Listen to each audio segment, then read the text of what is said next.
Hello friends, today we're going to start talking about trig, short for trigonometry. Our learning goal, I can identify sides of a right triangle in reference to an angle, and I can find sine, cosine, and tangent of an angle. Our state standard, apply the trigonometric ratios sine, cosine, and tangent to solve problems. Know how to use calculators, tables, or other technology to evaluate trigonometric ratios. So if we have a right triangle, the side opposite the right angle is always called the hypotenuse. And then the other two sides are called the legs. If we're talking about the opposite leg, the side of the triangle that does not touch the reference angle, they'll always tell you a reference angle. It's directly across from the angle. Adjacent, the side that is part of or forms the chosen vertex angle, but is not the hypotenuse. It lies next to the angle. And the hypotenuse is always the longest side positioned opposite the 90-degree angle. So this first one here, which side is opposite of A? Well, there's angle A. The first thing we're going to label is the hypotenuse. I'm just going to say HYP. Hypotenuse never changes. It's always across from the right angle. And then the two legs here are X and Y. Depending on what our reference angle is, X and Y could either be opposite or adjacent. Here, our reference angle is A. So as you see, I circled A. Opposite of A would mean I go across the triangle, and that would be my opposite. So leg X is opposite of A, which means leg Y would have to be adjacent to A. So which side is making up the angle, but it cannot be the hypotenuse. So I can see that Y and Z both make up angle A, but Z is already the hypotenuse. So Y has to be the adjacent side. Now they're switching our reference angle to angle B. The hypotenuse doesn't change, but the opposite and adjacent do. So opposite of B means I go across the triangle. I end up at side Y, which means adjacent then is a side that makes up angle B. That's not the hypotenuse. So that has to be side X. So got another problem here. Which side is the hypotenuse? The hypotenuse again is across from the right angle. So that has to be side R. Which leg is opposite of side L? If side L is our reference angle and we go across the triangle, it would be side P, which means side Q has to be the adjacent side. Again, angle L here is made up of side Q and side R, but since side R is already the hypotenuse, that means side Q is the adjacent leg. Now, if we switch our reference angle to M,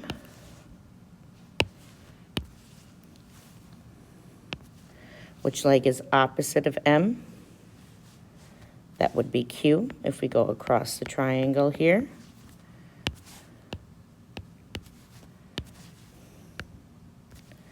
And then which leg is adjacent to M? Well, remember, we only have two legs. This is a leg, and this is a leg. We've already used Q as the opposite leg, which means P has to be the adjacent leg. Let's look at one more like this. The hypotenuse, again, is across from the right angle. So here, side D is the hypotenuse. Which leg is opposite of C? So C is our reference angle. If I go across the triangle, side G is opposite of side D. And then which leg is adjacent to C? That would be leg O. C is made up of leg O and the hypotenuse.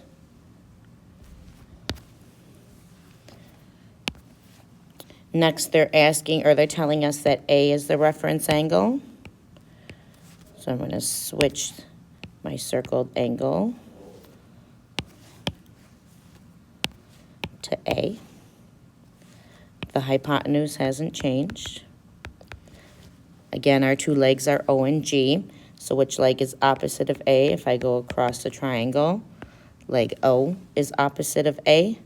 And then which leg is adjacent to A? The only leg left is G. And we can tell that side G is part of angle A. This leads us to our three main trigonometric functions. They're called sine, cosine, and tangent. We shorten the way we spell sine to S-I-N, but we still say sine. We don't say sin, sine. We shorten the way we write cosine to C-O-S, but we still say cosine. And we shorten tangent to T-A-N. We're not saying sin, cos, tan. We still say sine, cosine, and tangent. This right here is called theta. It's just the Greek name that we use for angles sometimes. So if I want to know the sine of an angle, it's always the opposite side or the opposite leg over the hypotenuse.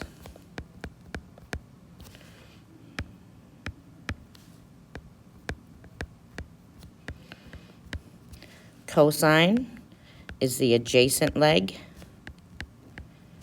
over the hypotenuse. And tangent is the opposite leg over the adjacent leg. What we use to help us remember that is this up here, which we say is SOHCAHTOA. So sine equals opposite over hypotenuse. Cosine equals adjacent over hypotenuse. And tangent equals opposite over adjacent. So we're going to practice finding some of these values from triangles. We're going to circle the reference angle. We'll know what the reference angle is. They'll tell us. Like here where we're using theta, but they'll tell us what the reference angle is. After we circle the reference angle, we'll label the hypotenuse, opposite, and adjacent. We'll write out the ratios, plug in the numbers, and then simplify if needed. So here's our triangle. They're telling me that my reference angle is C, so I'm going to circle angle C because the opposite and adjacent are going to depend on what the reference angle is. I'm going to label my hypotenuse right away. Opposite of C is 3, which means 4 is the adjacent side. So sine C is opposite over adjacent, which would be, opposite over hypotenuse, which would be 3/5. Cosine C is adjacent over hypotenuse, which would be 4/5. And then tangent is opposite over adjacent, which will be 3/4. So I'm just plugging these numbers in for O and H and A. Let's look at another one. We have the same picture, but now our reference angle is angle A. Hypotenuse stays the same, but now 4 is our opposite and 3 is our adjacent. So sine opposite over hypotenuse would be 4/5 or 4/5. Adjacent over hypotenuse would be 3/5. And then opposite over adjacent would be 4/3. So get another one here. Our reference angle is D. Hypotenuse is across from the right angle, so that's 13.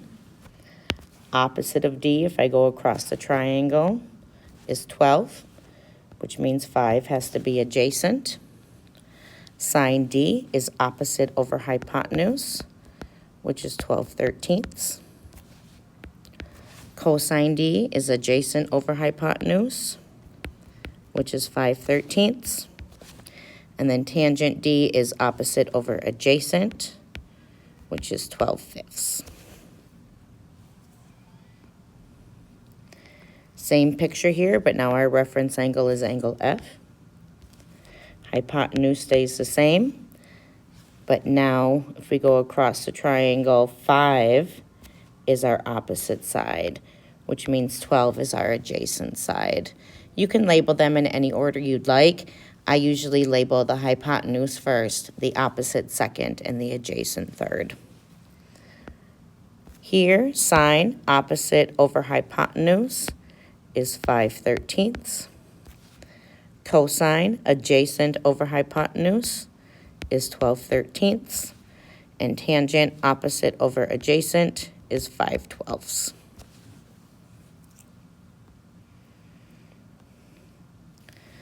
All right, here our reference angle is S. If I go across from the right angle, I get my hypotenuse. If I go across from the reference angle, I get my opposite, and then the other side has to be my adjacent. Sine S is opposite over hypotenuse, which is 15/17. Cosine S is adjacent over hypotenuse, which is 8/17. And then tangent S is opposite over adjacent, which is 15/8.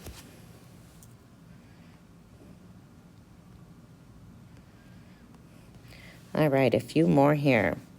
Same picture, but now our reference angle is Q. Hypotenuse doesn't change, it's still 17. It's across from the right angle. Across from our reference angle is our opposite side, and then the other leg would be our adjacent.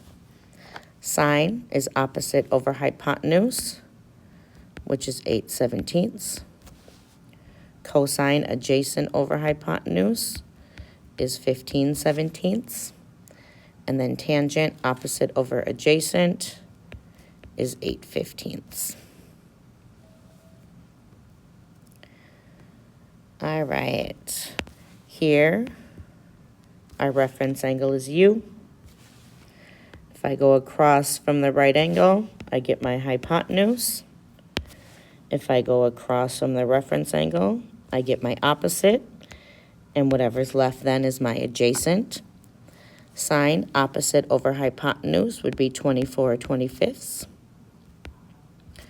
Cosine adjacent over hypotenuse would be 7/25.